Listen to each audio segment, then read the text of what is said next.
Hello everyone and welcome back to Milo Farms. Well, today we are back out working on the Phazers again. These are the two Phazers we picked up from a family friend. We've had them out about 2 to 3 times now, and found a few little issues here and there. I think the biggest thing that these suffered from was when they were assembled at the dealership. They were both assembled somewhat differently in some ways. Different things were adjusted differently, and so maybe 2 different mechanics worked on them when they were assembled and put out the door at the dealership.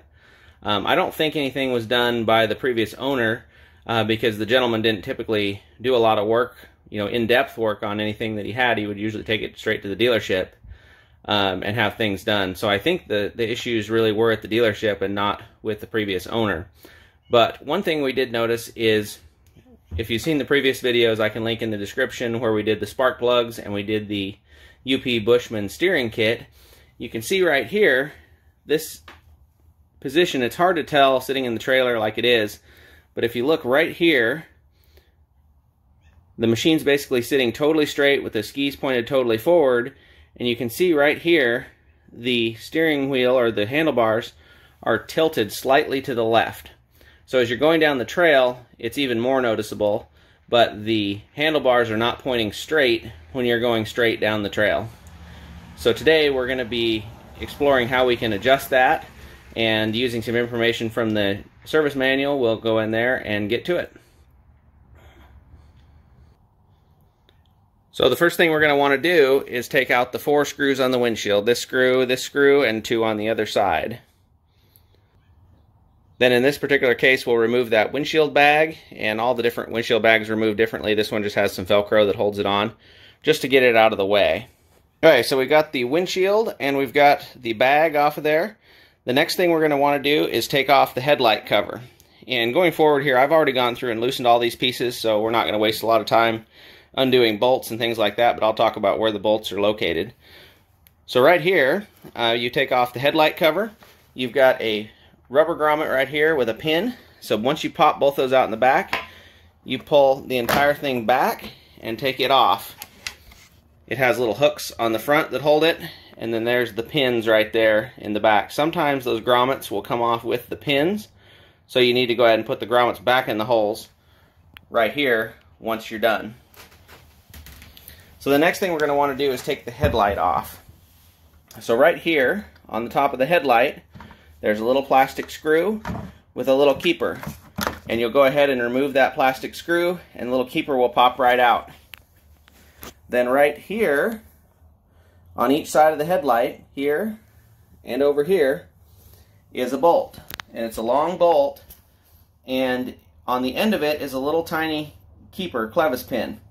So if you've seen my other videos when I've had it apart more in depth, where I've had these side panels off, you can see those clevis pins. But what I've done, based on the recommendations from people online, is I have omitted to put back in those little keepers. And so far, we've gone about 200-300 miles. Haven't had any issues with anything working loose. And I'm sure there are more there just to keep the things from being able to back out when people are adjusting them and something like that, because the way they're captured in there would be very difficult for the bolt to actually come out. And the bolt is very long. So here's the bolt right here, and you can see right in the end of it, that's where that little clevis pin would go. So my recommendation is to leave those clevis pins out, but you can do that at your own risk if you'd like to do that. Because in doing that, you don't have to take off this panel or this panel to get into what we're working on today. For some projects you may have to, but for this particular thing you don't have to. So we've taken out the bolt here, we've taken out the bolt on each side here. We pull the headlight forward, and you can see right here, you'd have a headlight plug here and one over here. I've already taken those undone, so we'll take the headlight out and set it away. So the next thing we got right here, these are some sort of pressure sensors for the fuel injection or the intake. I'm not exactly sure what, but there's a little hose that hooks onto the bottom of them, and they're very expensive if you have to buy them online. So rather than doing what the book says and taking the hoses off and unplugging everything, this whole unit will just sit here by itself. If you take this screw, and this screw out, this unit's loose and is released from what you need it to be released from.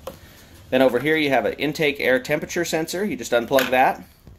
And then right under here, there's a hose. You unplug that hose, And now the hard part that you've got to fight with is getting this airbox out. But first you've got to take the cover off the front. So mine's white in this case, but other sleds could be blue, or I don't know what other colors they came up with for all the years that this would apply to. But there's a little bungee cord right here. You release the bungee cord, lift that off, and all it is just a decorative cover. That's all it really does. So now you take this keeper right here, release it, release this keeper right here. Now the cover comes off, and then it just lifts straight out at the bottom here. And it just snaps on there. So the next part, this is a little more difficult. There's a rubber plug here, here, and here. You take out all three of those rubber plugs, and then down inside, as you can see, back in there is a Allen screw.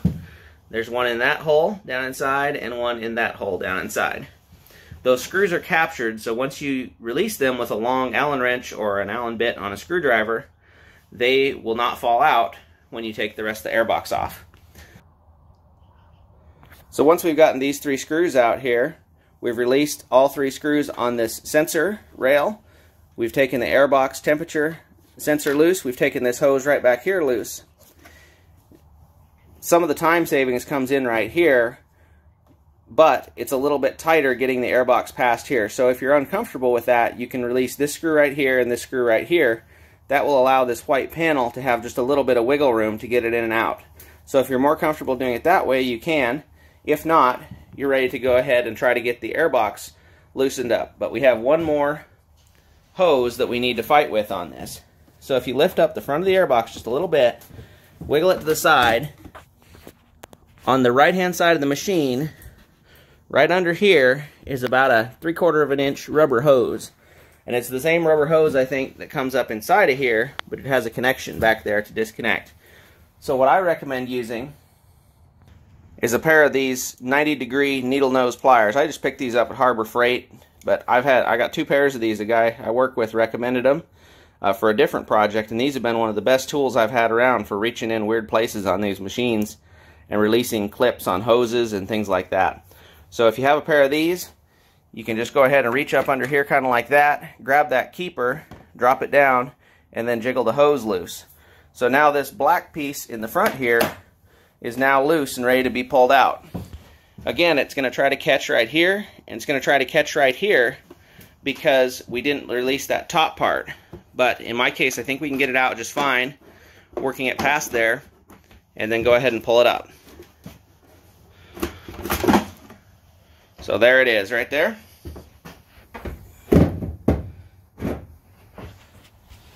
And underneath you have a drain hose that drains out the bottom of the airbox that you can see. And now, if you remember from the last videos, we're back inside again. So this is the linkage in question today. I've already gone through using the owner's manual and checked that we have the proper toe adjustment on the skis. We're towed out just a little bit, about 1/4 of an inch, which is within the specification.